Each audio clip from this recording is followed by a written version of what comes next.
विश्व आदिवासी दिवस साजरा करण्यात आला। केवळ भारतातच नाही तर जगाच्या सर्व भागात आदिवासी समाजाचे लोक राहतात।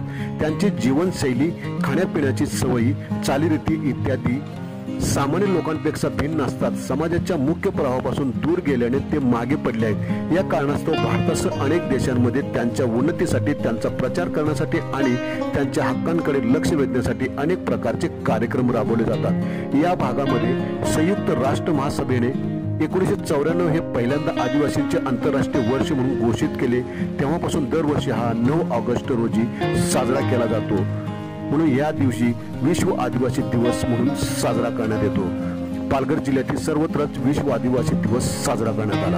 आपण पाहत रहा निर्भीड समाचार।